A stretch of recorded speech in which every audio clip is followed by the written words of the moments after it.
Peace and blessings, everyone. It is I, the sexiest fat man you'll ever know, Coach Ed Gladney, with my brother from another Philly halftime, coming to you today for the first episode of the halftime coaching adjustment show. We're really excited to have you guys with us today. I'm really excited to be here. And I hope you guys also will have are excited and ready to rock and roll with us. But what I'm going to do is I'm going to check in on my brother. How you doing, halftime? I'm doing good. How you been? No, I'm good. I'm good. I'm good.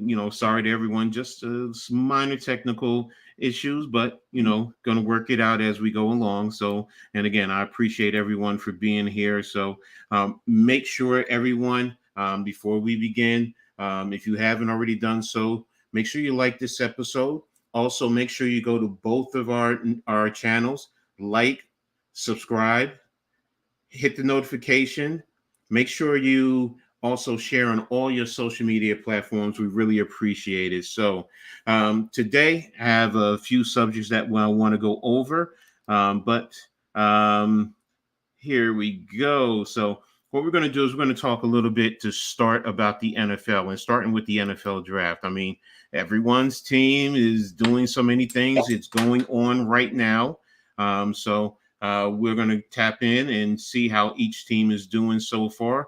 I'm going to start with you, Philly, for halftime. How are you? What are your thoughts about your Eagles? How do you think you guys have been doing so far, including today?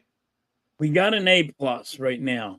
Mm-hmm. I'm giving the Eagles A+ because, first of all, you went and you got a corner in the first round and you didn't have to move up to get him.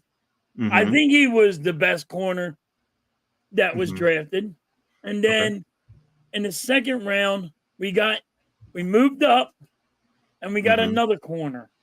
Also could play safety, but he also can do punt returns, kick returns, and that was a must need. And they've been making a lot of trades right now, but they're trading for next year. So, and people are going to be asking why. If the Barkley investigation thing and the NFL wants to take picks away, the Eagles will be fine because they're going to be so stacked next year that it's not going to hurt us. Okay. So right now, the Eagles get an A+ for me. Okay, I can appreciate that. Now, you were just talking about the cornerbacks that you guys selected, the two of them.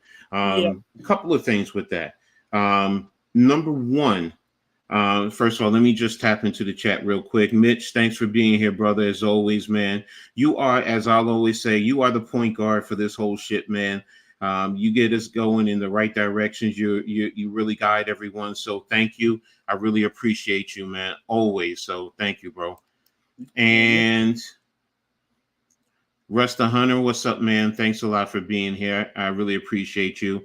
To the 10 that are that are watching, thank you guys for always being here. Now, the cornerbacks that you get, because you have the new DC, do you think these cornerbacks will fit into your new scheme that you guys are putting in?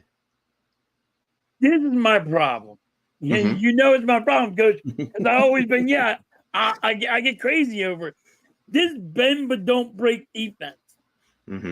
Sometimes you got to play, you got to have your man press. And we don't do that. We give you like a 10-yard cushion.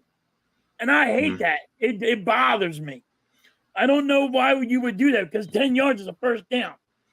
I don't know why they give that big cushion up, but they do. So I do not know if we're going to have that press. I don't know if we're going to press our man like we should. But it's going to be, I'm telling you, if Nick Fangio cannot get this team right, and with this bend but don't break defense, and he made this defense, this is his baby. If he can't make us look better, then you got to get away from it. You got to get away from that attitude. Okay. Butterfly, thanks for tapping in. I really appreciate you and helping us out with the likes as always. You are a great supporter, so nothing but love and respect for you. So now, in terms of the like you said, the bend it but don't break, and playing press, it's not a matter of press man. It's a matter of in terms of just pressing because you can mix it up off a zone as well as man, or is it that you just want to strictly play man with the No, no, press no, along no. with it? No, you could play press man, or I get you're gonna play some kind of zone. You Mm-hmm. don't have to every time do the same stuff over and over again because it's never gonna change. They're Mm-hmm. gonna find an opening Mm-hmm. if Mm-hmm. you keep on playing the same way. And the Eagles play the same way. Mm-hmm. So they know what your weakness is. You know what I Well, mean? yeah, I know. I understand. I understand about the whole concept of with the press. Especially with when you're playing a two shell. If you're playing a cover two look, if you ever hear me say two shell, ladies and gentlemen, I'm talking. That's a terminology. It means you're playing two cover two, and shell means that you're going to sometimes roll out of it. You may roll out of it. You may stay with it. So if you ever hear me say two shell, that's basically what I mean. So. But with the cover two look and you're playing press, because I do understand what you're saying when you're 10 yards off. Now, the only difference with that, the only thing with that I will say, because I've learned to adapt, because years ago I was the same exact way. I want to be up in press. I want to be up in press. And then I went to a lot of different clinics and I got more information. Now, I do understand playing the 10 yards, but now it's more of when you play the 10 yards, are you rolling down with that cornerback? Are you shooting someone underneath and you're playing quarters off of that? So it varies, but I do understand in what you're saying about, with bend but don't break. Bend but don't break when you use it right, it has its advantages. Whether it's in the midfield area, more so you don't want to do it when you get down into the money zone, especially when you get within that 10-yard window of the goal line. Then I'm with you. You want to compress it a little bit more, and you want to at least mix it up more. But I got you. I will say this, because when you have Bradbury, that cover two may help him a little bit more, because when he was with the Giants and that first year, that's when he had his success, when he was playing off a little bit more. He can get beat off the line of scrimmage, so he's not a press corner. So, but now the two that you did draft. If you develop them right, yes. If you can mix it up, that's the other thing. So, as a Giants fan, if you're up in press all the time, especially that we have neighbors, then I want to see that, if you're consistently doing it. Now, if you're mixing it up, then that's a different story. But yeah, if you're off, yeah, you're right. If you do certain things, get a quick slant, let your receiver try and gain yards, even if it's on first down and you make a tackle at 5 yards, 6 yards. You've given us yards to then turn around and play with. So I definitely understand with you. Now, what about the rest of your draft picks? How do you think you guys have been doing? We've been moving down. We've been moving back and back just to build our Mm-hmm. Now we did get Hunt, and but I think he's more of a project. I know a lot of people might disagree with me, but we got a project and on him. Okay. But he might go to the practice squad for this year and build him up. You know what I mean? He might go there. Do you really want to put someone on the practice squad? Because you remember, when you're on the practice squad, other teams can come and offer him a contract and they can take him off of your roster. Well, yeah, but they have to if he goes to the right. practice. That's right. I think there's one designation that you can't touch. Yes, I believe you're not allowed to right. touch you're not allowed to touch one. No, you're right. You're right. You're right. Well, you can also just say, all right, we're gonna go with we'll sign him and we'll bring him on our team. You know what I mean? We have an option. Somebody can't touch him, or we can just say, no, he's coming on right now. No, I got you. I got you. It's the game of chess. Ways we can do it. Yeah, exactly. I'm just saying, even if he's on the bench for the whole year and we don't use him, we got to develop him. He's a developer. He's not game right now, I don't think. You know more than I do. You know what I mean? In the coaching part, I think he needs to develop. No, I mean, look, these guys, a lot of the guys late, yes, you're right. You know, they're young. They have to develop. I mean, I don't care if you're a first rounder. You still have to develop. Now, yes, you're going to you're putting money into them. So, you know, you're not going to put them on the practice squad. I understand that. But my point being is every rookie coming in, you're coming from college to the pros. And we all know that you're messing with grown men now. So when you play football with the grown men, it's a different ball game than being in college. You know, no, you don't have the always the cheerleaders or the girls in school coming and running up to you, grabbing on your arms while you're going to your next class or in study hall. It's a different ball game. It's about that business, plain and simple. So, but you got a question from Star Wars 99. What do you think about Will Shipley? Bye-bye, Gainwell. Yeah, baby. Gainwell, you go. That's what I think, Star Wars. Bye-bye, Gainwell. Told everybody Gainwell was bringing garbage. Nobody believed me. What's up, Nick? Yeah, we got a new show. This is Coach Ed. Guys, go show your support on Coach Ed's stream. Hit that like button for him. You guys, this is going to happen every Saturday at 2:00. And it's going to be real fun. Exactly. So like Phil at halftime is saying, it's fun, it's exciting, we like it. You're talking to two old veteran guys. You know, what did Blaze say? Two old farts. Yeah, we're two old farts. We're going to be here as we grow. Hey, you know, there may be time where, you know what, you might see us, you know, saying cheers and having a little secluded adult beverage. I mean, you know, let's keep it real. But you know what, it's all in good fun. And you know, we're here to talk sports. We're here to talk about a lot of things, not just sports. We're here to talk about life. You know, relationship, whatever it is. You know, we're going to bring you a lot more because we're going to bring you our experiences. You know, I mean, you know, and I have a lot of ideas. He has a lot of ideas, and we're going to come together and collab. You know, it doesn't matter that he's a Philly fan and I'm a New York fan. You know, it's we have great respect for each other, and we want to bring something to you guys, and everybody's included. I mean, you guys are going to give us ideas. You might say, hey, what about this? What about this subject matter? And we'll do our research and get everything together, and then we'll go from there. So, you know, so yes. It's going to be real fun. We're not just going to sit here and talk sports.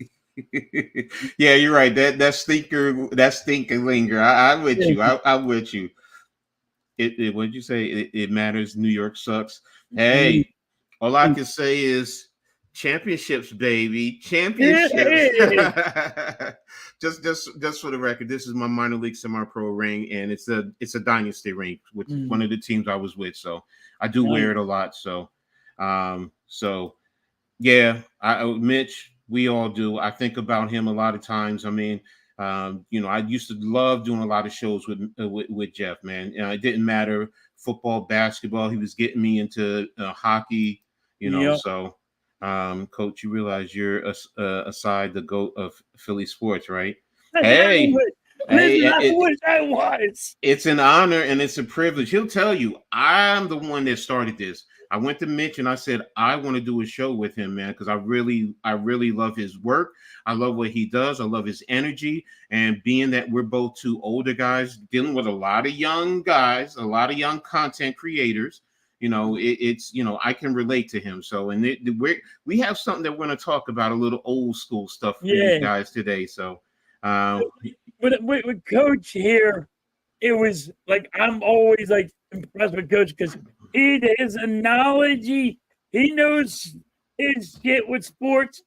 Like he can break it down to you just with a play. I'm just like I said, I'm just the guy at the bar. You know what I mean? And Coach is over there, he can break it down to you way, way better. Well, screaming Jerry Lee, I'm going to say this to you. In getting ready today, I it's going to look crazy. This is not liquor. This is actually perfume. Well, not perfume, cologne. Sorry, my aide who what's up? She's Haitian. She got this for me, and she always says perfume. So I'm used to saying it because of her. But yeah, today I threw it on. I said I gotta smell good, because I'm a big sexy fat guy. So I gotta smell good, So but yeah. So I got it, So I don't think I stink today. So I know I smell good. So I streamed with Nick before for Sixers games, and he knows and he's a great to talk to as watch. So Yeah. hey, there you go. I stream. I throw people on my channel while I'm streaming sometimes. Yep. Okay, so getting back to the draft because I have it on right now. I'm trying to keep up with it a little bit. I just saw something that I saw a little bit earlier that caught my eyes. Oh, I lost it. Oh, yeah, I did now. Because I also, even though I'm a Rutgers Scarlet Knight fan in terms of athletics, I do follow Notre Dame because I've been following them for decades. They took Cam Hart, cornerback. He went to the Chargers, so I thought that was very interesting, and because he's going over there with the Michigan man. So just give me one second. Well, go ahead, Philly. Halftime. Finish talking about you. I got a question for you. And I know a lot of people want to know is what do you think about your Giants and how they did? All right, just give me 1 second. It's something I have to do real quick for my aide. But just talk a little bit about the rest of your Eagles draft picks. Yeah, so the Eagles got the running back, and we needed that. And that's by Gainwell. That tells you he's gone. We have, I think Hunt will be on the practice squad. I think we're gonna have to build him up and get him ready. So, there's gonna be interesting what the Eagles are doing. Everybody's gonna see these everybody's seen the Eagles make picks for next year is because we got to get stuff ready. Coach got something going on over here. No, it's my aide. I wasn't expecting that. She came in. I thought she was going to look at the camera, look at you, and she gave me a little back on the cheek. I was like, "Oh, wait a minute." That was a good one. That was a good one. The loving's going on over here. Nah, she's messing with me. So, that I can feel you with that. Now, as far as the Giants, all right. So I know there's a facet within the Giants fan base that they're upset, and I get it, and I understand because they don't want Daniel Jones, or they want to see a way that or feel like Daniel Jones is on his way out the door. You can't get rid of him next year because of his contract, but you feel like if you have a young quarterback behind him, then you have the opportunity to get rid of him and get out from underneath his contract. And I do understand their logic. Now, me as a coach, I don't subscribe to that completely per se. What do I mean by that? I believe you need to have the talent. You need to have talent on your team one way or another. The idea that, first and foremost, the Giants only had 6 draft picks this year. 6. So to take 2 or 3 or 2 draft picks and your first round next year to move up to go get a quarterback. I get it in terms of the quarterback is the most important position, but if you don't have the talent around that quarterback, you're going to get him beat up, i.e. the Houston Texans when they drafted David Carr back in the day. They beat that man up and they beat him into submission like the Carolina Panthers did with Bryce Young last year. I understand the next year you probably could, but again, if you're giving away a first round draft pick, it's pretty hard because that's a premium position. Now, if you bring in Malik Neighbors, he can do certain things with your offense. Shane has also done, right now, and you have to see how it develops, but he's brought in competition on the offensive line. So if you solidify the offensive line, there is the possibility Daniel Jones can be productive. Am I saying he needs to be elite? No, I'm not saying that. But you know what? You saw what he did the year before when, you know what, you did give him a little bit of time, a little bit of block, and he was somewhat productive. He never had a top end wide receiver. Never did. So, but if you have neighbors along with Jalen Hyatt, Wan'Dale Robinson, Darius Slayton, you're adding pieces along with in the receiving court to help in the passing game. You also have to look at Dable and look at what he wants to do. He wants to really to be a passing type of a team, to be honest with you. He's not trying to be a run-centric type of a team. And that's the reality. Now you're going to argue, well, Daniel Jones is not the quarterback for that, but you're setting something up for the future. Listen, you guys understand what I'm going to say. Remember when we had OBJ? You give him a quick slant, and a lot of times he would beat the defensive backs down the field to the touchdown. So that's what I want to see. And am I saying it's going to come to fruition right off the bat? No, I'm not saying that. But in the same token, that possibility, just like you were talking about cornerbacks being off, with neighbors, a lot of cornerbacks are not going to be up in press. If you're staying up in press and he beats you off the line of scrimmage, it doesn't matter what cornerback. If you put that ball on the outside shoulder to that receiver and let him make a play, then you're gaining yards. You're being productive. That also forces defenses to adjust their defensive scheme. Maybe it forces them to keep two safeties back now because they're so concerned with their talent like that. Now Neighbors has to develop. Yes, he does. But that's why I said I'm not of the mindset right now that, it's doom and gloom like some in the Giants fan base or some who are just done with the whole team right now, the coaching staff, the management, and Daniel Jones. Hey, if that's what you choose to do, you know what? You have every right to feel that way. I will support you. I will not agree with you, but I'll support you in your right to feel that way. So, and as far as what they've done with the later picks, right now you have you brought in a safety, Tyler Nubin. I've watched him because I'm a Big Ten fan, and I've watched him when he was at Minnesota. He's a good safety. He can play single high. You can keep him in the cover two. You can bring him down into the box. He's fairly decent in terms of tackling schemes in that regard. So he can develop into a very good safety and a day one starter once training camp opens. And then Phillips, I like him in certain regards. I'm not saying he's going to come in and start. He's not. To me, you have to develop him. I'm just going to say like that. He has to work on the grabbing and getting his head turned around when he's getting downfield. But he has stick to it at this. What I mean by that is when he has to, or when he plays the technique right, he will be with the receiver going down the field. So, he's he's a good cornerback or developing cornerback. Then you got Theo Johnson from Penn State. He's a good talent. He's a good talent. He is. He still needs to develop, but he will definitely fit the role. And then we don't know what's going on with Darren Waller anyway. So you have to prepare yourself going forward. So again, there are those in Giants land who are not happy, and I get it. I understand how they're feeling. I don't agree with everything, but you know what? I'm fine with this so far. So, but I appreciate the questions. Let me get back to the chat real quick. All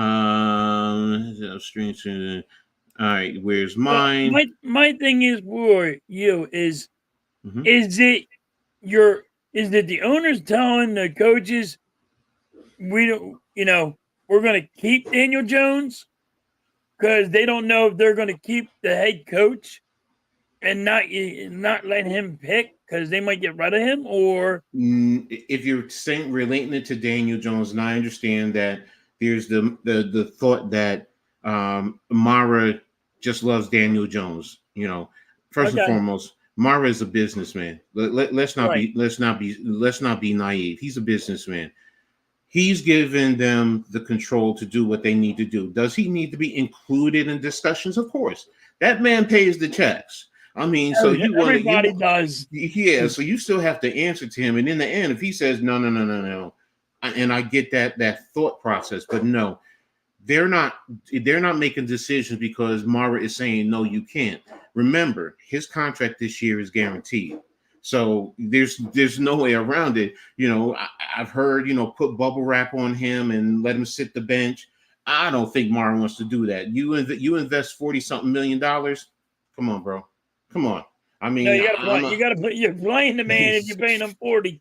Yeah. So you have to try and squeeze every ounce of action out of him that you can, because you're paying that money. No one wants to pay $40 million. We as fans, we could talk like that, and I get it. That's our emotions. Yep. But if you think business-wise, if you think logically, that is not happening. I'm sorry. I don't know any businessman at that level, billionaires. I don't know any billionaires that's going to say, let $40 million sit on the bench. No, I want to see it out there, whether the fans like it or not. So that's what I think there in reference to that. Nick, yes, I'm a Knicks fan. I'm a diehard Knicks fan. Been a Knicks fan since the 80s. Actually, I started out as a Lakers fan because Magic Johnson is my all-time fave. But, I also love Bernard King. That's another reason why I fell in love, part of the reasons why I fell. But, yeah, I'm a Knicks fan.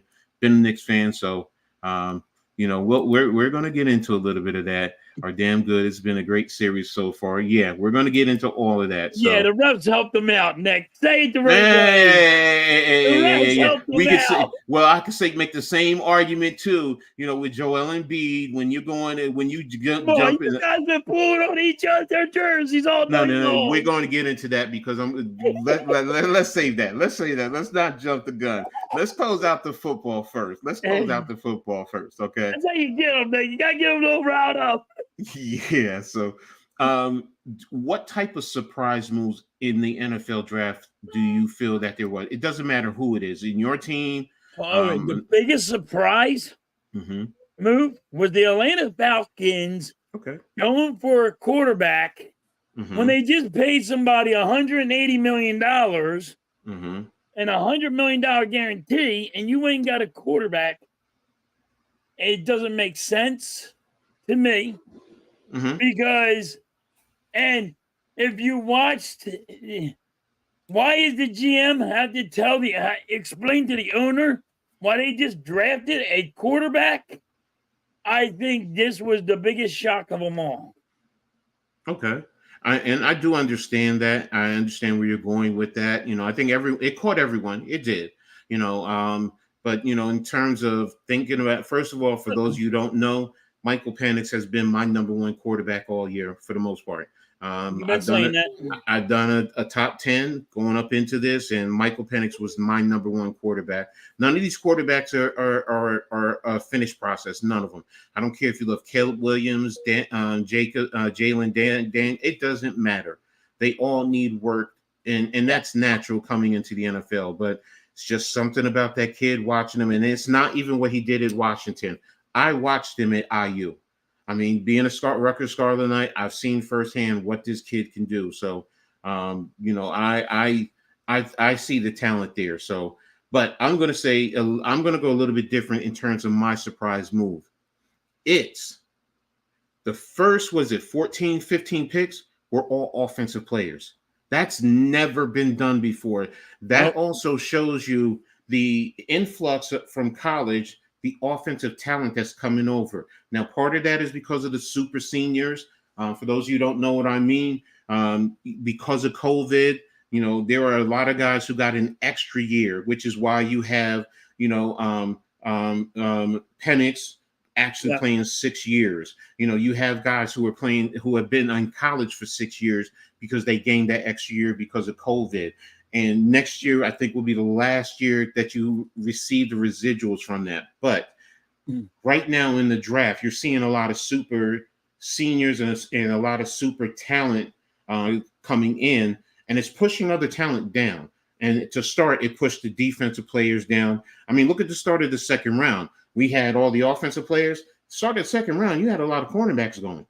I mean, that right there was, that's surprising, but I love it. I love that. So, it just makes for a better football brand going forward. So, are there any moves, any specific move? Oh, one thing I wanted to say when it comes to Michael Penix in Atlanta. Okay. I get it in terms of the long-term approach because you can get out from underneath what you call this contract after 2 years. So you really can go from one quarterback to another, and you can be involved. You can have quarterback talent in your organization for 10 plus years. Yeah, but So that's I going to get hurt it. you in the salary cap, right? Mm, After 2 years, it's still going to hit you in the salary cap. It's going to be like 20 million. well, if you can get out from underneath his contract in terms of Cousins and you have a small residual, then no, because you're still going to be on Penix's contract as a rookie contract. And it'll Right. allow you to do other things within your organization. I do understand those who are saying you could have gone out and got other talent to do. So I do understand it. But I also, once I heard the different arguments for it, and you think about it, because I said Michael Penix has things he has to do. He has to clean up on his footwork when he drops back into pass. When he gets outside the pocket, his QBR rating is one of the lowest, if not the lowest. I do understand that. I do understand some people are also concerned about the injuries, but for me, injuries are, once medical said he's good, injuries, I kind of push it down because I have to trust the doctors. Yeah, If but he they, tore his ACL yes, twice in the hmm, same leg. yes, I understand. Doesn't mean he can't play. I No, mean, no, no, no, no, no. I think no, he's I still a get good. what you're saying. I I think get he's still a good quarterback, but there's the I'm concern. just I get saying there's a concern that way. Yes, I do understand that. I do. I get it. No matter what type of injury. Now, if you had said, because that's why when people talk about Daniel Jones with the spinal, I get it, which was more stinger. But for someone like me, I deal with spinal issues, special issues from playing football, and Right. being into your 50s, I deal with pain dealing with that. So I do understand That's that's me. different. That's You too, me. yeah. Yeah, So I'm hurt.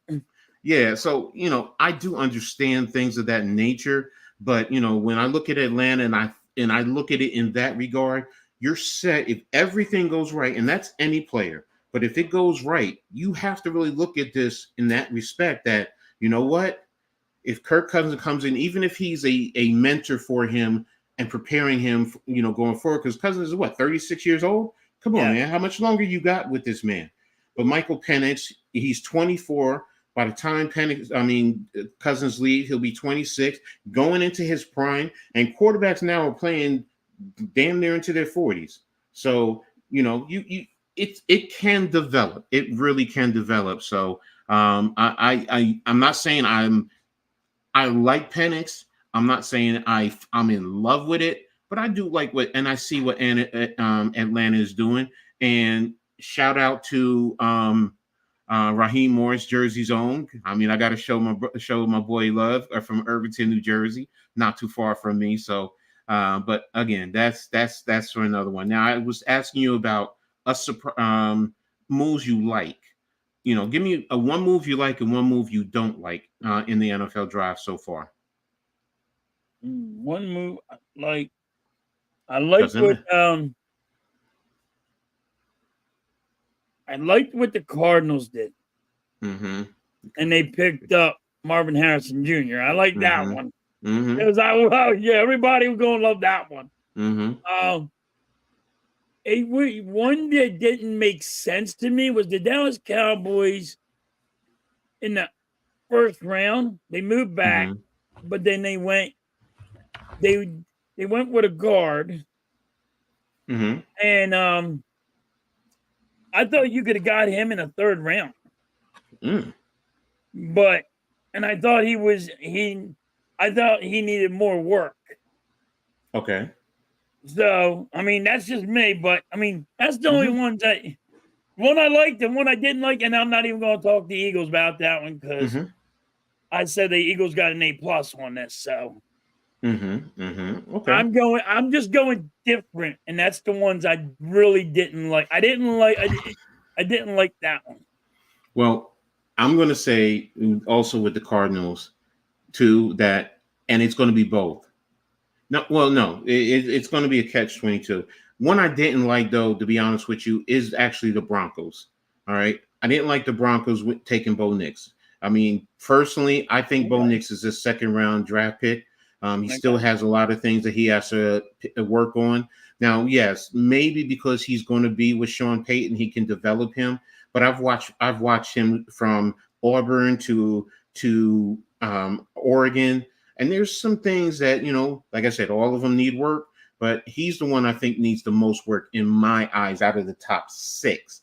To be honest with you, he's not even in my top five. So, and that's my point. So it's like, I'm not big on him. Now, when I went to Arizona, I love it and I hate it. Max Melton. I love Max Okay. Melton. Anyone who knows me knows I've been hammering Max Melton. I thought Max Melton is a first round talent, and I love it that he's going to Arizona. Hey, he's going up against Marvin Harrison Jr. Even Marvin Harrison Jr. said he respects his game. They've gone Yes. up against each other in the Big Ten. But I hated it because I wanted him on the Giants. So there you go. So, but I call Max Melton my son. So that's the reason why I believe in his talent. And I've watched him grow. I've actually watched him from his time in high school. I've watched what he has done and how he has grown. So right now we're going to go ahead now, since everyone's talking about the playoffs. We're going to Oh go ahead yeah, and talk about. we get the further. I like freaking messing with you just a little bit. No, I know. But let's clear up the chat real quick.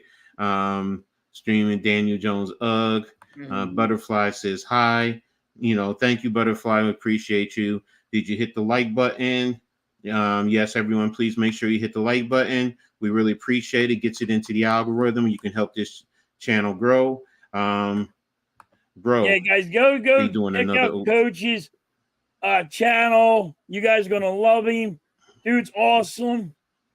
Ever Coach since you and Jeff was streaming, I mean, I was like, damn, he's awesome. Thank you. I appreciate it. Me and Jeff was like, I'm like, Jeff, dude, Coach is awesome. He goes, yeah, he's very knowledgeable, man. He's awesome. You guys have 4 picks, I guess, in the 4th round. Yes. What grade would you give the Eagles halftime? I gave them an A+. Yeah, he gave him an A+. Nick. Trotter fall to the 5th round. I know you guys were big on Trotter. I'm huge on Trotter. I don't know why he's falling so far down. Again, I don't know. So I don't know what it is. Yeah, one more like to 10. Thank you guys. Really appreciate you. You're doing a great job. This show is awesome, by the way, so far. 2.5. So, but yeah, let's now, we're all caught up. Let's get into the NBA, starting with the Knicks and the Sixers. All right. So,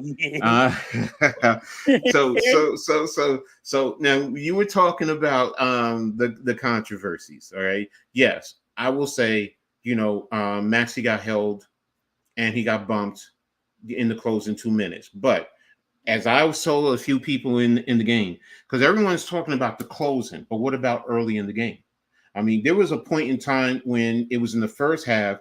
Brunson drove towards the left part of the lane, and he had Maxey on the inside, and he was doing his floater, and Maxey bumped him, but they didn't call the foul. And then in that series, remember when Hartenstein got that offensive rebound? Yes. Okay, he went up and got it. But you had Kyle Lowry, who's in the front, who was grabbing his left arm, and then you had Tobias Harris, who was on his right, grabbing his right arm.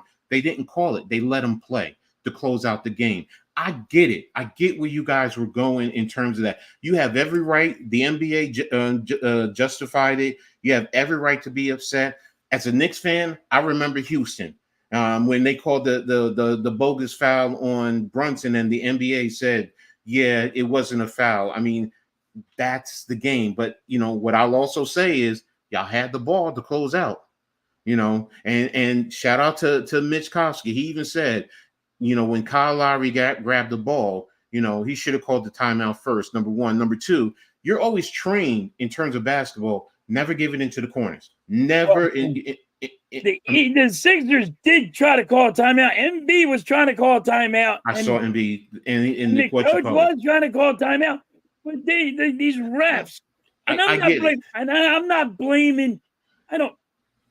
It's the referees, coach. The referees got to be held accountable.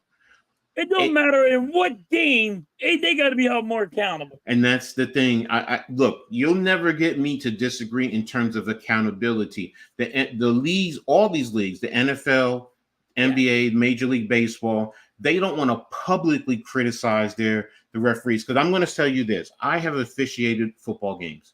I have. And it is not an easy job to do. People don't realize it's a lot of stress, it's a lot of pressure, but it's also fast-paced. Now, in this situation, the reason why I say, and I agree with Mitch in terms of Kyle Lowry, because when you're inbounding, that referee is going to keep an eye on you because he has to do his 5-second count. Yes. So he has to see that. So, and you know that Kyle Lowry is also an 18, 19-year veteran. So you know what to do, bro. You do. Yep. So, that's why I'm saying in terms of first. Now, in terms of the referees missing the call, can't argue with that. Video has showed it. Shout out to Blaze. I mean, he showed that one angle where you had directly right down the line with the referee was sitting right there, Maxey on the ground, Nick Nurse pointing because Maxey did have the ball. So I get you. I understand what you were saying. So I'm not disagreeing with you. So in that regard, it is controversial. And yes, the referees need to do better. Now, in terms of Mitchell Robinson and Embiid, I'm sorry. I don't accept his excuse about earlier where from the Warriors was going to fall on his knees. You purposefully wrapped your leg around when a man is going up to slam. That's going to cause injury. That's my point. You're not doing something. It's just like if he had wound up and swung and hit him in the head and purposefully did that. That's my issue. I don't want to see top players taken out of the game. But then you're talking about the referees with accountability. Where's the accountability there? I mean, what's your thoughts on that? There's no accountability. And now it's fuck around and find out, coach. Mm-hmm. You know what I mean? Mm-hmm. That's what it is. This is how good the Knicks are good. You guys are good, hands down. But when now the Sixers are pissed, and it's like, all right, if they're going to play dirty, we're going to play dirty. So you're saying dirty when I say physical. Okay, all right, physical. Here's the thing. I say dirty, but let's go physical because they're not playing dirty like they did back in the day. When I say dirty, to me, dirty means you're trying to hurt someone purposefully. Right. That physical is dirty is football. Yeah, dirty is. I'm sorry, dirty is the MB play. Physical is Kelly Oubre. Physical, he could play for me any day. He could play for me on the Knicks any day. Even Batum, Kyle Lowry, all these guys could play for me because they're physical. I don't mind physical, getting a bump here or there during the course of the game. The screen is coming around. You want to set it hard. That part, yes. You're not trying to hurt them intentionally. That's the thing. Oubre, I love. You asked the question, yeah. I like Oubre. I like his attitude. I like his demeanor. You want to be honest? He kind of reminds me of John Starks. I mean, he's just a taller version. Good defense. He is streaky, but he has that temperament. He's physical. Very physical. Yes, I don't mind. And that's the thing. Now, you're talking about a big, sexy, fat guy. I have no basketball talent whatsoever. But the one thing I would do in high school when I played and when I played in street ball, I was physical. I would set screens. I would foul you hard. Yeah, I would. Give you a good body, but I'm not trying to hurt you. That's the thing that I love in terms of that. That's why I love this series so far. Because it's old school 90s. I did play basketball when I was in high school, and I play physical. Like if you're And I only play defense. Can't shoot worth a lick. I'm defense. I get the ball, give you the ball. I'll give somebody the ball, and they go do their thing. And I actually sit there. I play physical. You're gonna regret come and hit me. You're gonna regret it because. And I would foul out a lot because I was a physical person. Yeah, I'm with you. All right, Blaze. I'm sorry. Go ahead. Finish what you said. Yeah, so I'm physical, so I get it. Yeah, I'm like you, bro. I'm physical. Use up all my fouls. Coach would always say that. Make sure you use your foul. You better have I'll some make sure the fouls count. Don't worry. I'll make sure my fouls count. All right, Blaze. You're your power forward. Look, I'm a 4 foot scorer, if that's what you're saying. So I'll get you rebounds. I'll do that for you. So and the Saints took Rattler. Okay. So Eagles pick is in. I don't know who they're getting yet. Yeah. But again, getting back to I love this round so far. I mean, how are you feeling about this series right now, starting with the Knicks and the Sixers? Do you think it harkens back to the 90s type of basketball that we grew up on? Yeah. Exactly. Yes. It's like having like the Dennis Rodmans, and yes, it's actually a defensive game. It's like I said, it's a fuck around and find out. Yes. Charles Oakley just with no jump shot. That's me. Anthony Mason. Yes. So I'm with you. This is what this is.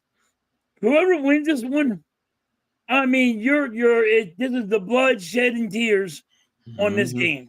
It's gonna be that way. It's just gonna be that way. I'm gonna say this, and I get it, because Indiana, I think, is going to win that series. Indiana is not going to be running up and down on either one of these teams. No. There's no way. And they're going to get smacked in the face. They're going to get smacked in the face if they face either one of us. And I will say they're lucky because there's no Giannis there. I have to say that. I'm sorry. Giannis changes the whole complexity in the playoffs for that team. So you see power for Oakley and Mason, and yes, sir. I know it, bro. So, but yeah, but what's your thoughts on some of the other games in the playoffs? I mean, which one Lakers of the ones are getting swept? Lakers are getting swept. I mean, yeah, I thought the Lakers were going to actually win, but LeBron James. LeBron James. I mean, people are saying LeBron James is better than Michael Jordan. You never heard Michael Jordan cry and blame the refs and saying how bad this is. I'm looking at the Eagles pick. I'm looking at your Eagles pick now. I'm just their high school kids from Emotep. Yeah, you got it. Safety. Oh, okay. So you got it already. I thought you didn't. Okay. I think it was a safety. All right. So in terms of LeBron James not being on Jordan's level, so yes, because Jordan never cried, and he never cried and said, "Hey, He never cried the way he's doing, Coach." No, Remember Detroit and the Jordan rules? He did so cry. He did cry. Yeah. He did go to David Stern and cry. So I forgot about that one. Yeah, and that was the whole thing. I was just and that's the thing. So and that's the thing us old heads will know about. Smith from Texan A&M, wide receiver. The Eagles just picked up. Yeah, I'm seeing. I think they got a safety. They were saying the Eagles were going safety, but they went wide receiver. He looks like a little quick guy. Yeah. Yeah, he is 5'10". I think he don't even look 5'10", but he looks. Oh, he's a returner. Okay, that might be. There you go. There's a returner for you guys. So. But yeah, getting back to Jordan in that era. Now here's an he did cry on that. He did cry on that one. Here's my unpopular opinion, though, bro. In terms of Jordan and greatness, and go ahead, you guys, kill me. Jordan is not the greatest. Bill Russell is. Yeah. Bill Russell. I'm sorry. Because everyone says it's about championships. Bill Russell, and people don't realize when Bill Russell was at the University of San Francisco, he was a scorer. But when he came to the NBA, he adapted his game to fit the other talent so that way those guys could shine and they could win championships. And remember, he has 11 NBA championships. And I think 2 of them he got as a player coach. As a player coach. Yeah.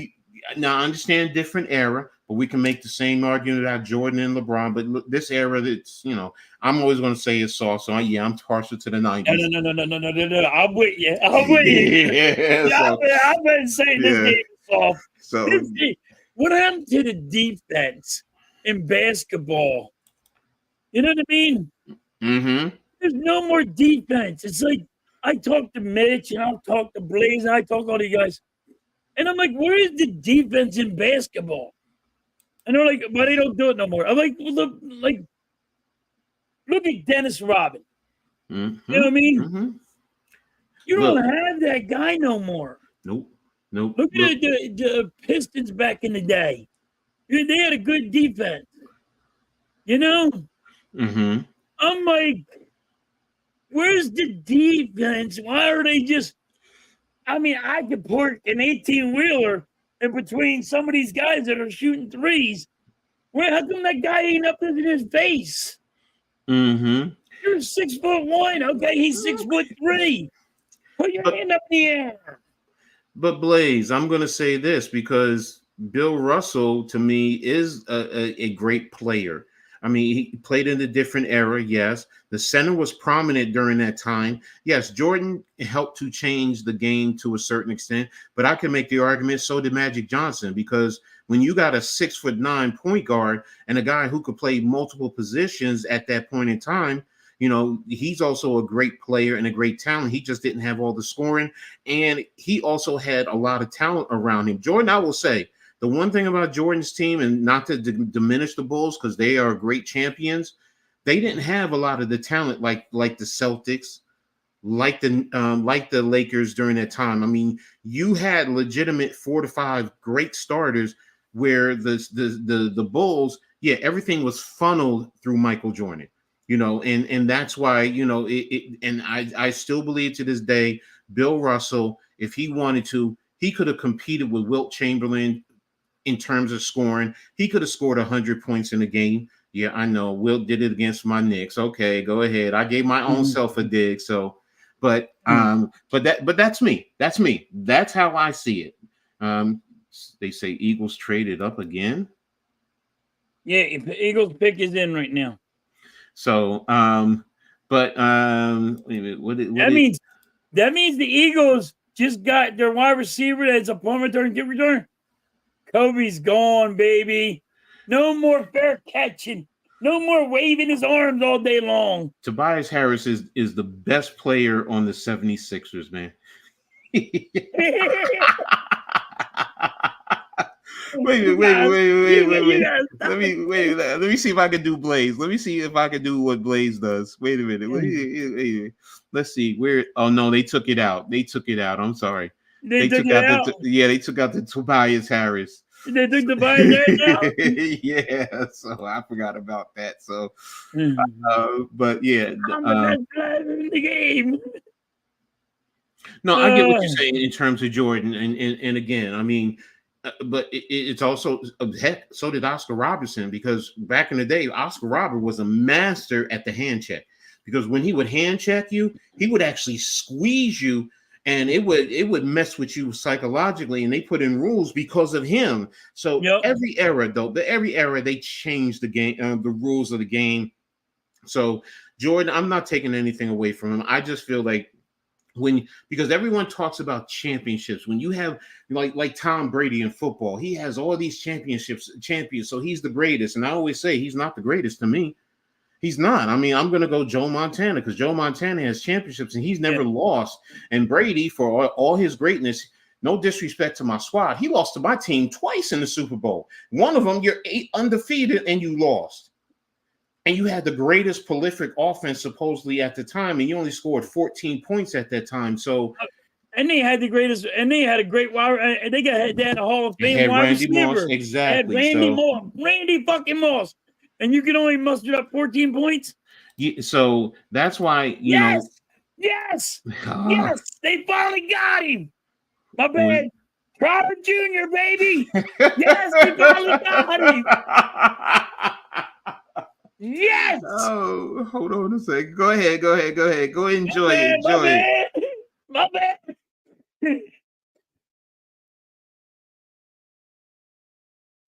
Jeremiah Trotter is now an Eagle. I don't understand why we had to wait so long.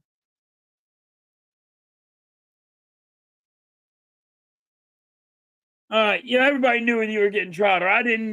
Why did he drop so far? Oh, wow. All right. Where were we at now, Coach? My bad. No, that's fine. Nope, that's fine. That's fine. Just That was good.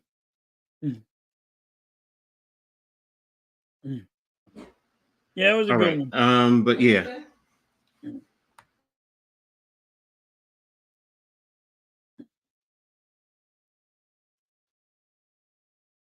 Sorry about that. Yeah, you're good. All right, no, but that's cool. That was perfect, man. You got your boy, so with the one you wanted, so I've been wanting him. I don't know why he dropped so far though. because please. Twice, I'm the greatest of all time. I'm the greatest of all time, damn it. So but yeah, we were in the NBA. Sorry about that, Yes. guys. So Sorry about but then we're that. talking Got out about of the hand. Lakers.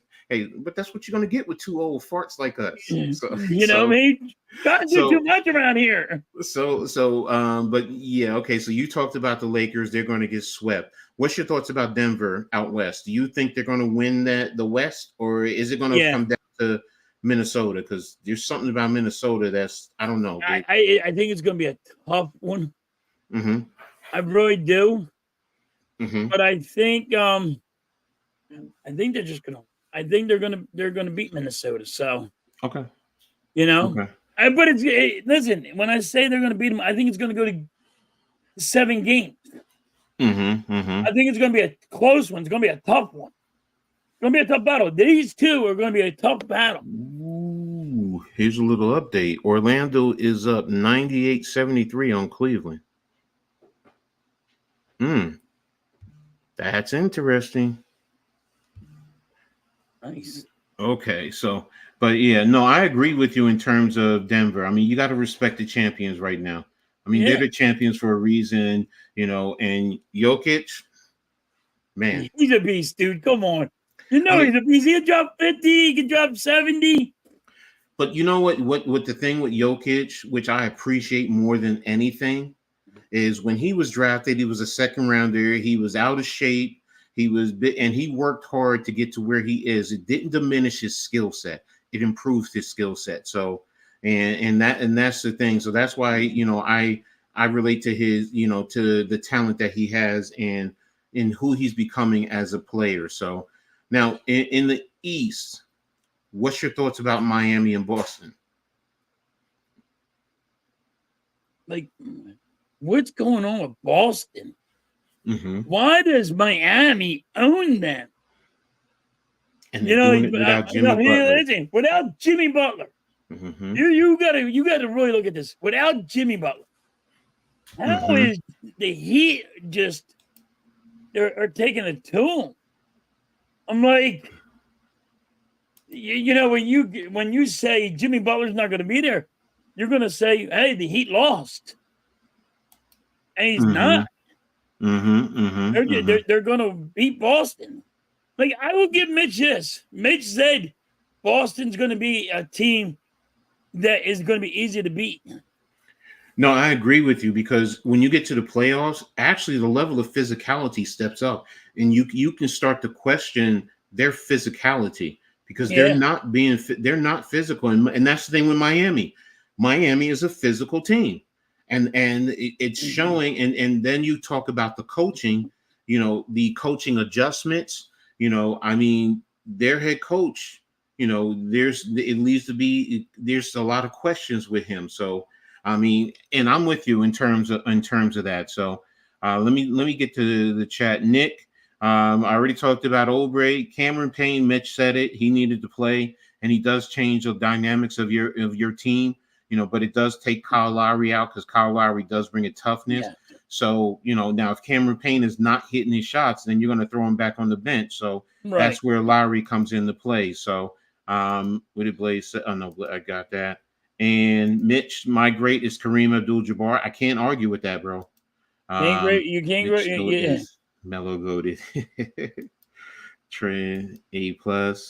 What's up, Gregor? Who are your top 5 basketball players of all time? Mine, it's going to be Wilt. I have to include Michael. I do include Magic, Larry Bird, and Dr. J. I gotta give it to the doc. now whatchamacallit I talked about? But damn, do I really want to give it to him? Because whatchamacallit who was Cincinnati, the Royals back in the day. Damn, I just said his name a little bit earlier. I agree with all 4 that you said, but I go Doc. Doc Okay. For me. You know what? If I'm going with Doctor, if I include the ABA, I'm going to say Dr. J. I do like Dr. J because when he was in high school and he would play down at the Rucker, they would line up. They would sit on the apartment complexes on the roofs. They would sit in the trees. And he was a high school kid going up against NBA players. And he was holding his own. And if not, also taking out a lot of them. So I'll give you Doctor, but it's damn, what's his name? Oscar Robertson. Oscar Robertson has to be included. And most people don't talk about him. They really don't. So he's one of the greatest, and he did help, in terms of changing the game. And who do you think, in a sense, MJ did kind of transition his game from? Dr. J and Oscar Robertson. So, as a matter of fact, didn't he say that when he I think they asked him one time, and he said that's where he was trying to be like Robertson. I can't remember where it was, but I know that's where he always said he was trying to imitate, like he wanted to try to be like. Exactly, because and Oscar Robinson was great on both sides of the floor too, offensively and defensively. Because that time also, I mean, into the 60s, going into the 70s, he was going up against some. I mean, Clyde Frazier, Earl the Pearl Monroe. I mean, he was going up against some good guards too. So, I think what hurts him is, when you compare him to MJ, he doesn't have the amount of championships. But again, different time, different era. But back then, he was the MJ. So Mitch says finally halftime agrees with me. But yeah, no, I'm with you there. So I just want, because we were talking a little bit about the Lakers. I don't think they're going to go anywhere. But what's your thoughts on the future of LeBron and Anthony Davis? Do you think both of them may be gone? One is gone, or they're both staying? I think they're both going to be gone. Okay. Okay. Well, go ahead. So LeBron's son's coming out of college. So whoever drafts him is going to get LeBron. Okay. LeBron wants to play with his son. And okay, I get it. I understand. But I mean, you got to also, when you draft him, you got to also know that his dad's coming. All right, because his dad's going to want to come here. So, but I think LeBron's done with the Lakers. Okay. Anthony, I don't think so. You think he's back or he's gone? I know. I think he's going to be back. I think he's going to be back for like 2 more years. I think he'll go back like 2 more years. Philly halftime. We are happy. Yeah. He's talking about the Eagles. Duquesne. Oh, he's saying what's going. He's thinking about saying he's going to Duquesne. Here's the thing. I understand that what you call it, because LeBron did say he wants to play with his son. If I'm his son, I don't want to play with you, Dad. I got to go out and set my own mark. I don't want anything handed to me. I got to, because people are going to give me things and I'm going to be looked at differently. And I want to set my own mark. And if I fail, I want to fail on my own. If I make it, I want to make it on my You own. are old school. See, you're just old school. Come on, coach. See, no, you're just, no, you can't do that. You can't do that. This day and age, everybody wants to. This day and age, coach, everybody wants somebody to hand them something. Back in the day, yo, we're gonna fight for what we gotta get. You know, and you know how you are because you're old school, and now you're putting that in Bob. Well, you know what? This kid had a golden spoon in his mouth. True. All right. True. And he gonna sit there and go, well, whatever I can get for free, I'm gonna get. No, I get you. Dad, I get you. I'll play with you, Dad. I agree. I understand. Contract, and so I can sit here, and he could be bad. He could be the worst. But now, what if he? What? I'm just saying, he could be the worst basketball player in history. He's going into the NBA because of LeBron James. No, yes, no, you're right in that regard, and that's the thing. So, in even in high school, a lot of it was some things were definitely given to him because of who his dad was and what his dad brings to the table. I get it, and any team is going to want both of them because that's money in their bank if they're not always selling out, fans, merchandising. I get it, and you're right. In the end, will they bring money? Bronny will bring money just to the seats alone, just because he's LeBron James' son. But the moment that he doesn't do well, he's going to lose. He's going to lose that type of support. So yes, you're right. I'm just saying in general, me, you're old school, and you're like, hey, see, he's like Blaze. You gotta fight. You gotta fight for everything you got. And like this new day and age, it ain't like that, Coach. No, you're right. They want everything handed to them. No, you're right in that regard. I mean, the rules of the game, in terms of, how they play, because we know in the 80s, you really had to fight for everything in the 80s and the 90s. Yeah. So, I mean, that's why, which I understand what Blaze is saying with MJ, with his greatness, because, with the Jordan rules, he cried a little bit. They adjusted it, but it was still a level of physicality. Them Bulls, Lakers, not Bulls, Celtics matches, them Bulls, Pistons, the Bulls, Knicks. Yeah, those were wars. They were freak. That was war. Exactly. That was a physical basketball game. Exactly. So, and that's the thing. I mean, I still remember when Rudy Tomjanovich got popped in the face. I forgot who it was in the Lakers back then. I mean, straight out. Nowadays they don't do that, and back then the benches would get all on the court. So I get it. So I'm with you in reference to that. So but yeah, I will say this playoff series though, all of them, it is intriguing. It brings a lot to the table. So I definitely understand where you're coming from. So let me see what 99 says. Micah will be mad. Micah Parsons. Oh my gosh. Don't get me started with him and that team. Coach, did you see Michael Parsons when the Eagles made their picks? Yeah. That dude mad, dude. He's hating his team. How you hate your own team the way he does? Exactly. If I was the owner, I'd be like, yo, what the hell are you doing? Exactly. I saw you this big contract. What are you doing? Hey, but that's the thing, with social media and so on and so forth. Like you said, players are getting stuff for whatever they want, and the entitlement, the entitlement that they deal with. So, and since we're going to be talking about new school versus old school, we're going to talk about right now. It's called old school communication devices. All right, and what do I mean by that? So, nowadays, everyone has one of these, for the most part. We all have them. We all have one. We all have them. But back in the days, I mean, these are pretty much fit in your hand, different sizes, smaller, larger. But back then, you only pretty much had one.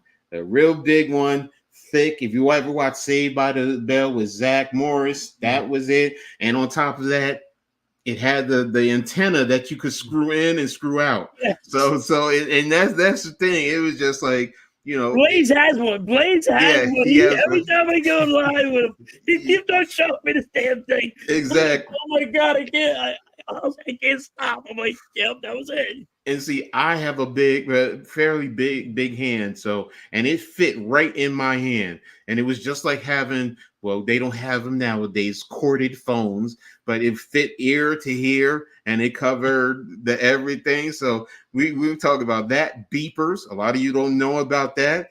That's where if you couldn't afford the cell phones because people couldn't afford it, you would get a beeper. And when somebody wanted you, they would beep you. They would put their phone number in, or there were special number codes because we would spell out certain things with the numbers. When your woman beeped you, he might beep boobs or something. Yes. You tell him everything you're doing, so I gotta go. Yes, exactly. It is beep, beep, beep, beep, beep, beep. And before, and the thing is, when beepers first came out, they did not have vibrators. I'm sorry. They did not have silence for all you guys who want to say pause. Yeah. So they it was just beeping. So that was it. It would beep, beep, beep, beep, beep, beep. So, and that's it. Vibrate or nothing like that. Nope. And the first one didn't do that. Nope.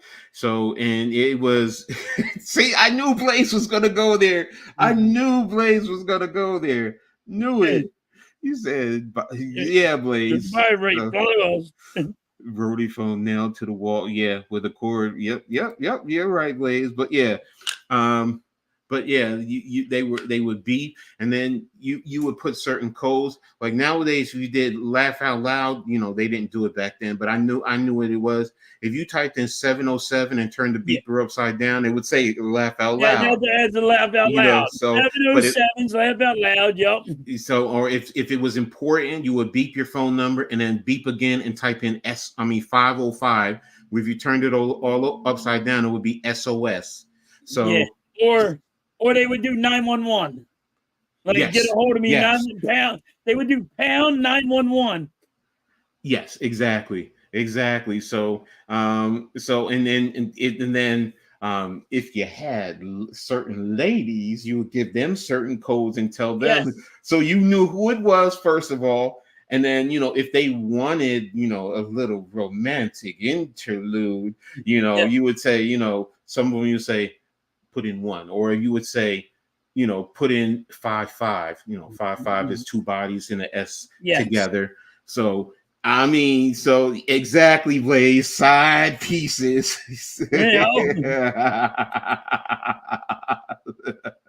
Oh yeah, Blaze, 69. 69 is the other one. Yep. Yeah. Mitch like 69. Well, Mitch, this is what you doing. For the younger people in chat, what's a pound? What's a pound? Yeah, the tic-tac-toe board. Okay, what is it? Hashtag I go pound, damn it. Yeah, no, we say pound, hashtag, I get it. Tic-tac-toe board, I get it. So, that's old school. We're old school. So, but yeah, no, it was so interesting. I mean, if you were, now here's the other thing, and I don't care. I'm going to say it anyway. If you were out on the block and you were handling your business out on the block, you had certain clients that, you would, boom, put this code in, dash or space, and then, you would say how much you want per se. So, it's yeah, I know. I know. You get yourself in trouble with that one. Yeah, I know. I don't care. I know. What? It was interesting back then, and then a little bit right after that came the two-way. I'm sorry. Go ahead. What were you gonna say? Yeah, you had the one. Remember the cell phone? The first cell phone that came out. Mm-hmm. That goes in the car. Yes, and it plugs in. Yes, in the briefcase, and yes, you hook it up to your car later. Yep. You leave it in your car. What happened, Coach? The horn honked. Yeah. Yes. Oh man, it's taking me back. And then you had the two-way messengers. Don't forget the two-way messengers. Like now how we text message. Then you didn't have it in your cell phone because you didn't have a window. It was a regular phone with the phone numbers. That's it. But then you came out with the two-way messenger, and now you could text people back and forth. And then, if you had your side piece, you could have it on and you could look at it real quick, read the message, close it up. Come on, man. I can't lie, man. I got in trouble. I did my dirt. I admit it. The old fat guy did his dirt, and I got in trouble behind it. So, but I got in trouble so many times. You know when you try to get a one phone call and you're on another one and you call the girl the wrong name. Yeah. Oh my gosh. Yes. Yes. Damn, I was just on the phone with that. Exactly. These two guys definitely remember the special. Yeah. I'm sure to talk to. Yeah. Okay. Well, you want to go there, Blaze? What about the party line? What about the party line? Yeah, we're the 900 party lines back in the day. So, and you'd be on the phone for hours, and then when the phone bill comes in, you're looking at thousands of dollars. Kids getting in trouble straight up. Some kids getting their butts whooped because you ran my phone bill up to $1,000, $2,000, and then your phone gets cut off, or the phone gets cut off because the parents can't afford it or whatever. Yeah, that's taking it back. So, but I know two old fogies. They want to talk dirty. Well, see, they used to pay. They used to have girls over there talk dirty for you, but you had to pay. Exactly. $5 a minute. Oh my gosh. Yeah. The first time when it first came out, everybody's like, oh, okay. But then when that bill came in, it's like, oh, hell no. Oh, hell no. Yeah, it was fun at first, but you know what? No. All right. That's enough of that, because we can talk about this for hours. So so now let's talk a little bit about baseball. Right. Yeah, just leave it right there. I look, I'm a Yankees fan, definitely. So you just leave that over there. I'm a Yankees fan, definitely, but what most people don't know, I'm also a Phillies fan. All right, because I love Ryan Howard back in the day. There were certain players back then: Ken Griffey Jr., Frank Thomas, Ryan Howard. I love their game. I really wish they were on the Yankees, but I definitely love Ryan Howard. What's your thoughts right now about your Phillies? My bullpen sucks, and now my starting pitchers got to go 7 to 8 innings a night. And my problem is, what are we talking about, Coach?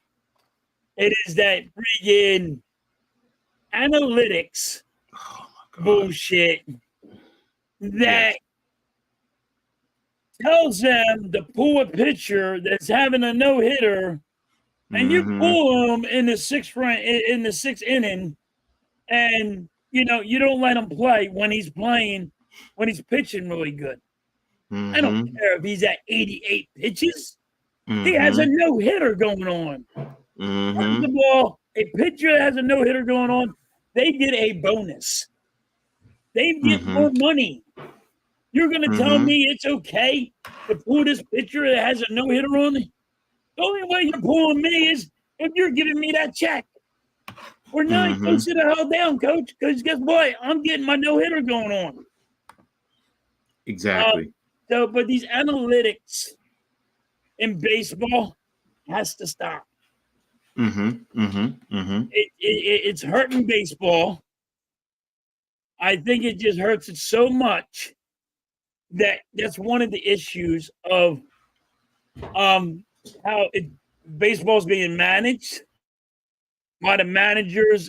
I mean, you can blame the manager all you want, and I blame my manager for a lot of shit. But the analytics is just the new way of baseball, and sometimes you got to take it away. Bro, we've had that discussion, man. I mean, and as a Yankees fan, that's one of the things that they always talk about, analytics, and I can't stand it. Because as a coach, yes, I look at stats. I read the analytics per se to get certain information. I agree with that. If you're doing that, but not to dictate how you play the game, because sometimes I got a feel for what's going on. Or like you said, a player is playing one way. I wasn't expecting that, but now all It's right. the eye test. I get, there's going to be the argument. Well, you want to pull them early because you know what, you don't want to burn them out, or you don't want to chance being injured. I mean, many years ago they did play, you know, They were throwing 9, 10 innings. 130 I mean, you pitches. go back into the 50s and the 60s, sometimes pitchers would play double headers. Literally, they would play double headers. Yes. So, and I'm not saying I'm advocating for pitchers to do double headers. That's not what I'm saying. But for a pitcher to pitch into the 8th inning, that's why these pitchers right now, especially at a younger age, they're not developing to be long-lasting pitchers. 4 or 5 innings, and then you want to pull them out. And then you're wondering why. But now you're paying all this money. Come on, fans are paying all this money to go to the game, to buy all the jerseys and everything. They want to get their money's worth in terms of their investment. So, I mean, and I feel you in terms of the Phillies. I mean, they could probably be a lot better. I mean, they're in second place in the National East. Just like the Yankees. Both teams, I think, have the same record. I mean, I think we had the same record. 17-10. Both are 17-10. You guys are what? You're 2.5 behind the Braves, and the Yanks are technically tied with the Orioles, but they're tied technically in terms of percentage points. So, and it's frustrating because with the Yankees, you started out hot with the hitting, and then you've had this little lull where you're not hitting, with the lineup. I mean, Aaron Judge, he's struggling.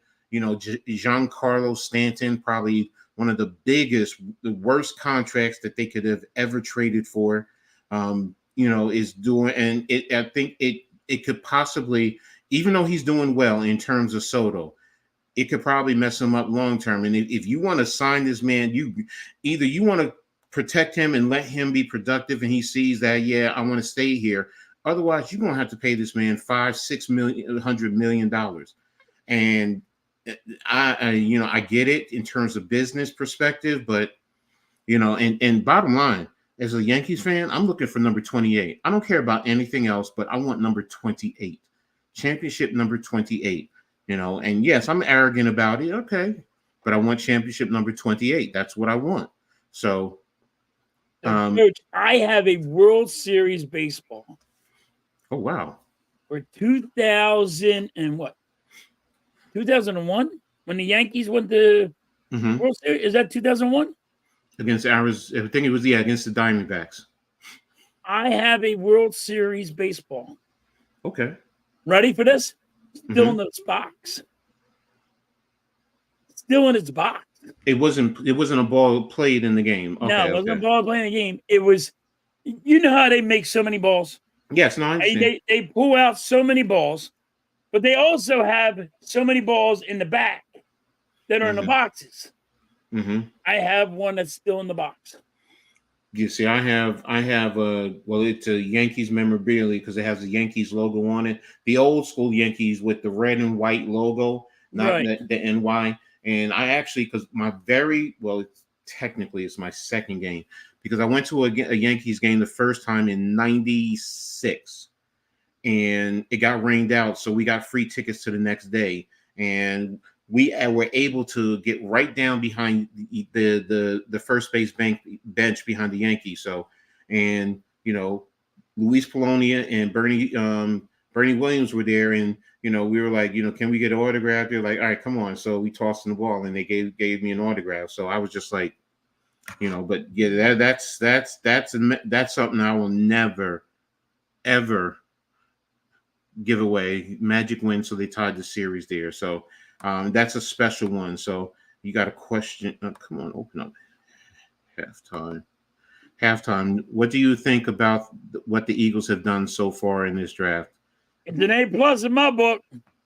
They did great. Now that you sure it's not an A+++. Now that you got Jeremiah Trotter. No. I'm joking. I don't do that A+++ stuff. It's an A+. No, I got you. You don't get a higher grade than an A+. I got you. I'm glad that we got Trotter. I'm really happy we got Trotter. I think he's going to be very good.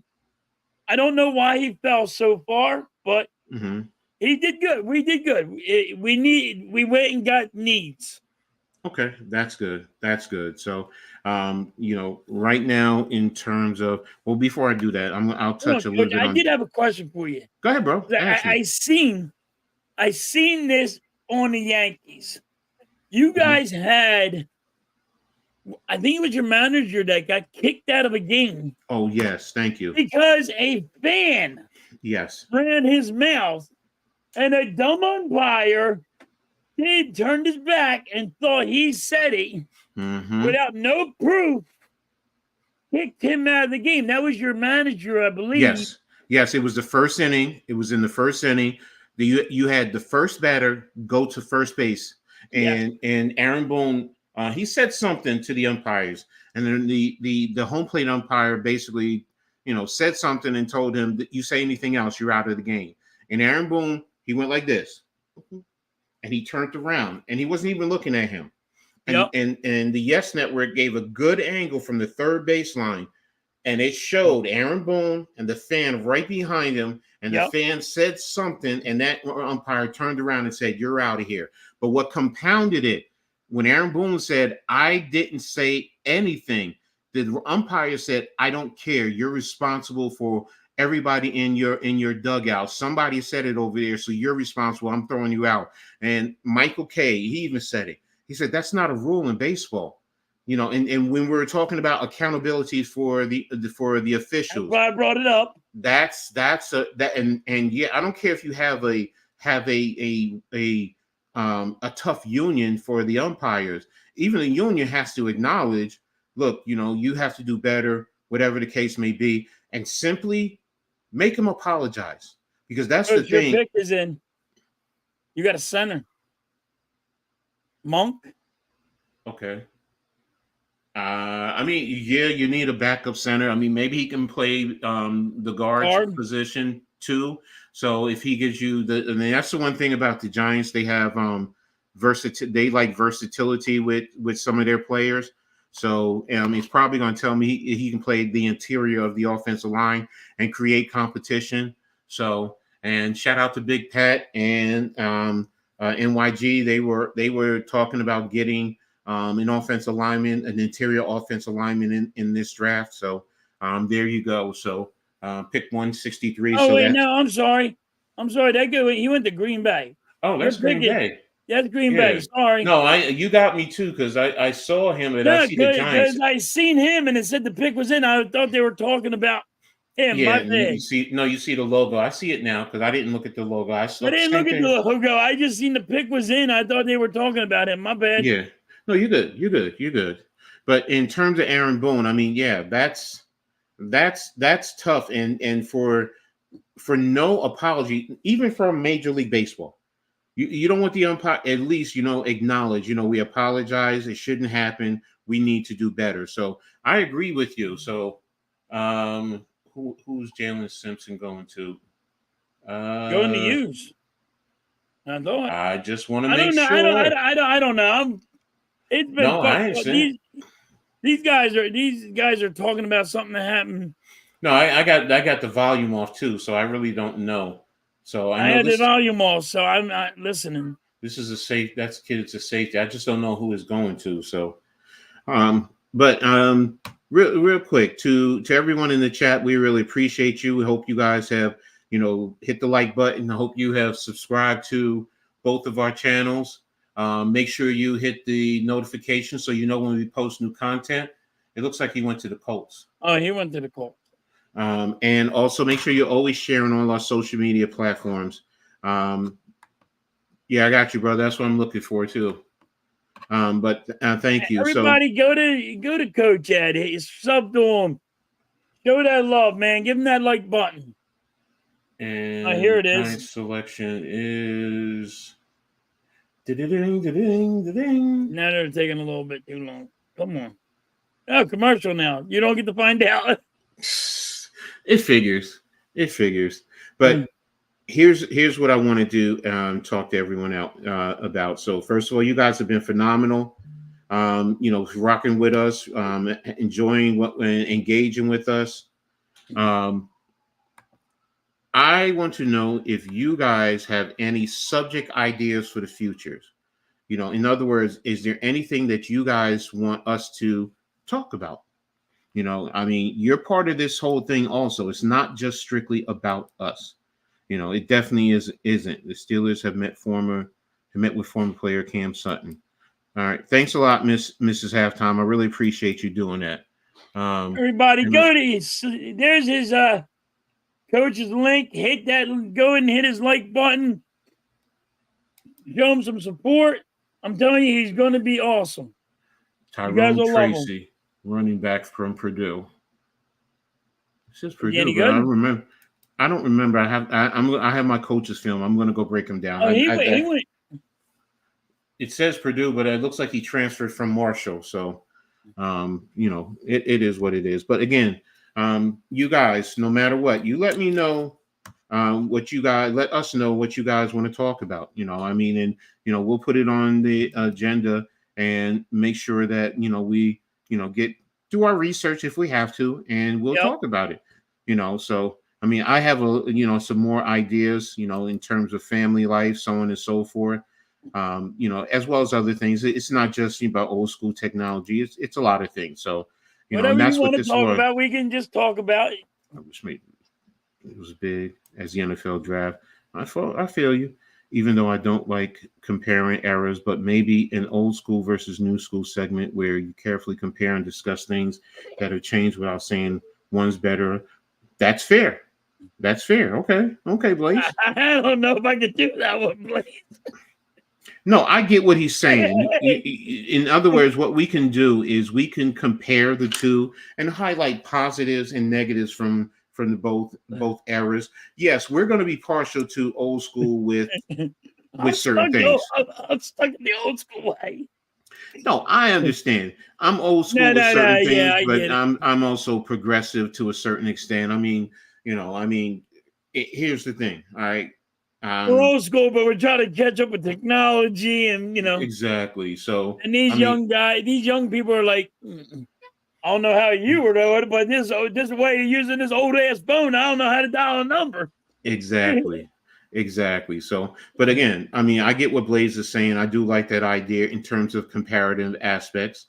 That would be funny, Blaze. That would be hilarious, because I'm going to make sure it is, because I'm just old school. I can tell you right now, in terms of football, for example, when I played and I coached, I mean, I remember the wing tee, the wishbone, I formation, pro set, near far. You don't have that nowadays. You don't have that. You barely have the I formation with the full shotgun. You don't even have offset I. You'll have pistol. You have spread. You don't even have the run and shoot offense from back in the days with Warren Moon, and that was a spread concept, but it's different.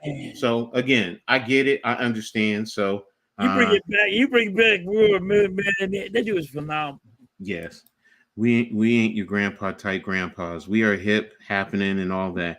I mean, we'll talk about it. Look, I'll talk music. I mean, it don't matter if it's hip hop, it's R&B, jazz, rock.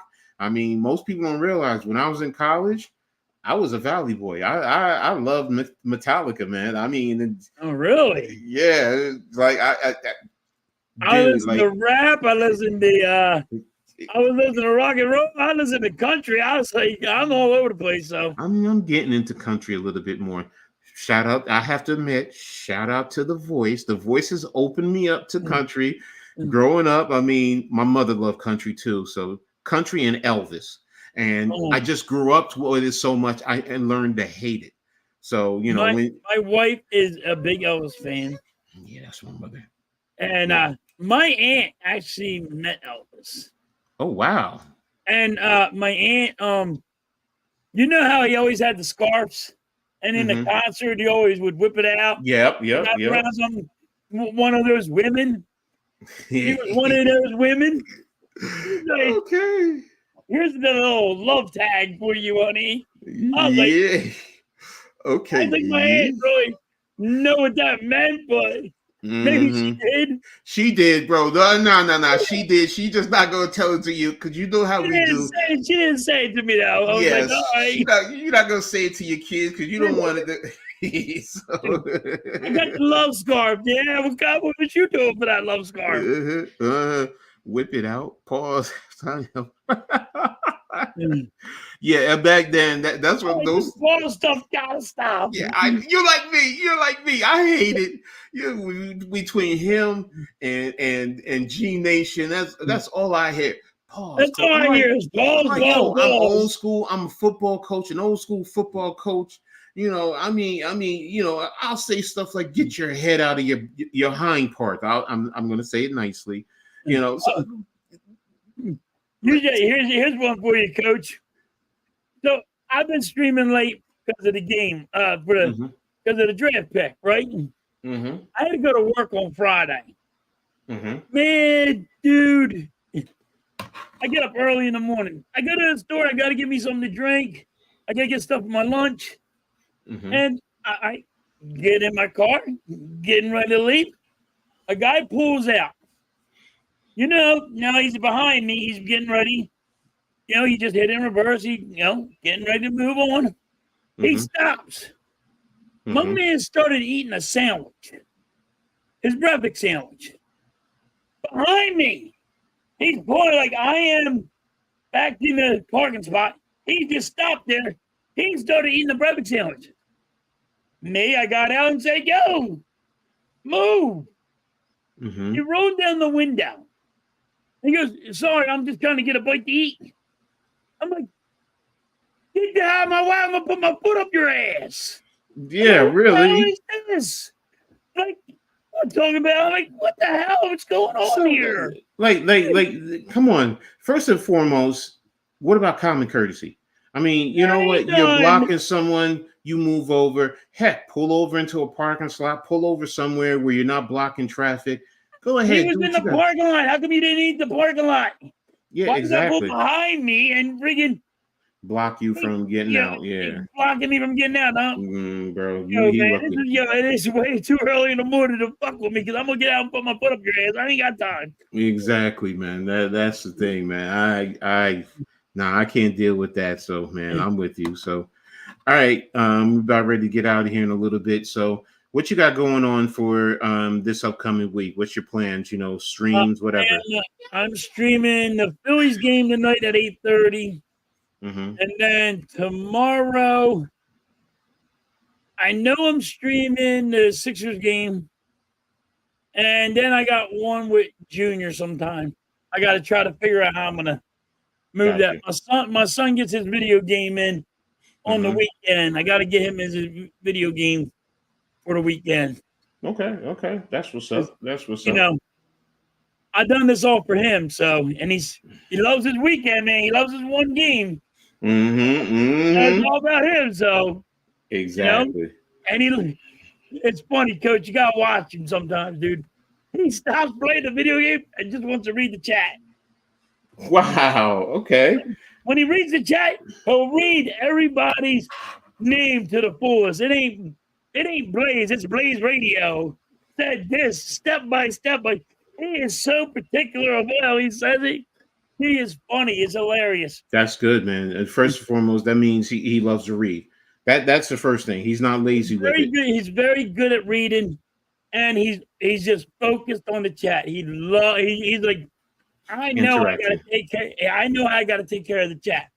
And if it's fucking sports, he just looks at me and says, I don't know nothing about sports, but go on home, man, go. And then I'll just give everybody my information on sports. But he's funny. He loves it. That's cool. I like hearing that, man. I like hearing that. All right. No one else has any ideas for show ideas, except for Blaze. I mean, that we appreciate it. So Blaze's idea, though. Yeah, no, I mean, you can still always add it later. It doesn't matter because I'll go back and I'll double check and I'll read it. So it's perfectly fine. And as for me, I mean, tomorrow I'm going to be streaming the Knicks Sixers game with my man Cave. Shout out to him. He's actually at the draft now, so he'll be shooting home tomorrow and said he'll be home in time to watch the game. So we're going to be covering that. It's going to be a drawn out knockout. So, get ready for it, man. So we'll be talking about it. Fun, man. Yeah, and it will definitely be talking about this next week anyway. So, on Tuesday, who do you have winning on tomorrow? I said the series was going 7 games from the get-go. Okay. So to be honest with you, I really do think you guys are going. What it is, I really think each team is just going to win at home. To be brutally honest, that's how I think, especially when you get to those last games, the home crowds are going to really give the energy to the players and really help the players in terms of. So that's what I think. Do I hope I'm wrong? Do I want my Knicks to win tomorrow? Yeah, of course I do. But if I'm being honest, I think you guys, and plus with what's going on, you guys and Embiid, playing at another level. But Brunson is stepping up. DiVincenzo, to me, that was a critical point. He only had 5 points. So, I expect him to step his game up, because if you always go back throughout all basketball series, it always seems like your superstars will produce, but then the role players, somebody will have a bad game, the next game they'll step up. Before game 2, Oubre didn't have a good game. You guys really didn't, your bench, but then Oubre and a lot of your key bench players stepped up. So that's why I'm saying that. I expect Devo to play a lot better tomorrow, and hopefully it'll be key and help us win. So but I think it's going 7 games, so we'll probably be talking about this next weekend anyway. So nice. But I'll be covering the game tomorrow. I have a couple of. I'm trying to see what's going to happen on Monday. Tuesday, I have Heart of the City with my boy NYG 22, also known as Unpopular Opinion Sports, where we sit down and yes, we talk Heart of the City in New York City, but it really is a full sports talk show where we do venture out and talk about everything. NYG is a Nets fan. We're both Giants fans, both Yankees fans, but we talk about everything. He's a Rangers fan. I'm whoever's winning in from the local area. It don't matter to me. So. We'll break it down and talk about it. Well, we dive into so much more. And in that, I give you my coach's corner, where I talk also women's sports. So I talk the WNBA, college sports. I talked a little bit of track and field. I'm preparing for the Olympics. So, I'm going to be the Eagles trade with the Jets. Yeah, they just made a trade with the Jets. Eagles had back-to-back picks, so they traded one with the Jets. Got you. And then Wednesday, I'll be on the Hardcore Sports Network with Blaze, with Mitch, Rios, Nikki Stees, I'm forgetting somebody, TRL, and Randy, Next Shift Randy. We do the Pick and Roll podcast, where we're going to dive into basketball. So, and then the rest of the week, I'll probably be making videos, maybe jump on the stream somewhere along the line. So, love to see everyone in there. What's up, Raf? El Capitan, Rafael El Fucho. Salute to you and your Raiders Nation. I hope you're having a good time. Thanks for tapping in, man. I really appreciate you. Nothing but love and respect, brother. Pick and Roll Podcast, episode 69. Will you see some Orange Cassidy? So at halftime, I'll see you on the Phillies later on, man. Great meeting you, Coach. Same here. Excited to more shows. I appreciate everyone. Again, thanks to Nick, Mitch, Raph, Star Wars 99, Jose Perez. Try to get everybody. I got Blaze already. Thanks, Blaze. Nightbot. Who am I forgetting? I like going up. Victor, Screaming, Jerry Lee, Mrs. Halftime. I really appreciate everyone for coming out and supporting us. It really means a lot. Daniel Berry, thanks for being here. Grega, I really appreciate you. I already did Blaze. Nick.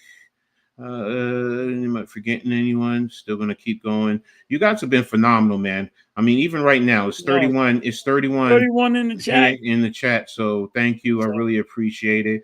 Make sure you guys talk Butterfly's about this. awesome. She's always with all the support for everybody. She's actually helping me with the Discord because that's new to me. So the Sui, thank you for being here. But again, I mean, everyone, you share this, even the rebroadcast, Nikki Stees, just share the rebroadcast, everyone can come in and rewatch this, and really get to see these two old farts, what we're bringing to the table, Russ the Hunter, thank you everyone, share it, talk about it. Let's grow this together. I mean, it's all about all of us. It's not just us two old farts. It's about you too. And this is growing a family. So so that's what I always say. I'm trying. You guys are part of the family. You guys you guys are building this. I mean, it could just be me and him just bitching and nobody listening to us, or Joe doing sports and nobody listens to us. You guys make it in here. Exactly. I always give everybody the credit because, and you guys hitting that like button, it helps us. You guys hit that sub, it helps us all out. It makes us bigger. Jordan Travis and that spreads the word. Exactly. So we appreciate you guys. Again, we thank you all for tuning in. And we look forward to seeing you guys next week. And some got their OF OnlyFans. Y'all got your OF farts. All right. There you go. There you go. There you go. So bigger pause. So, but that's it, guys. We got to get out of here. So thanks you again for tuning in. Appreciate you and look forward to seeing you next Saturday, 2:00 right here on the Hardcore Sports Network. Love you. Peace. Peace. See ya. Catch you guys on the rebound.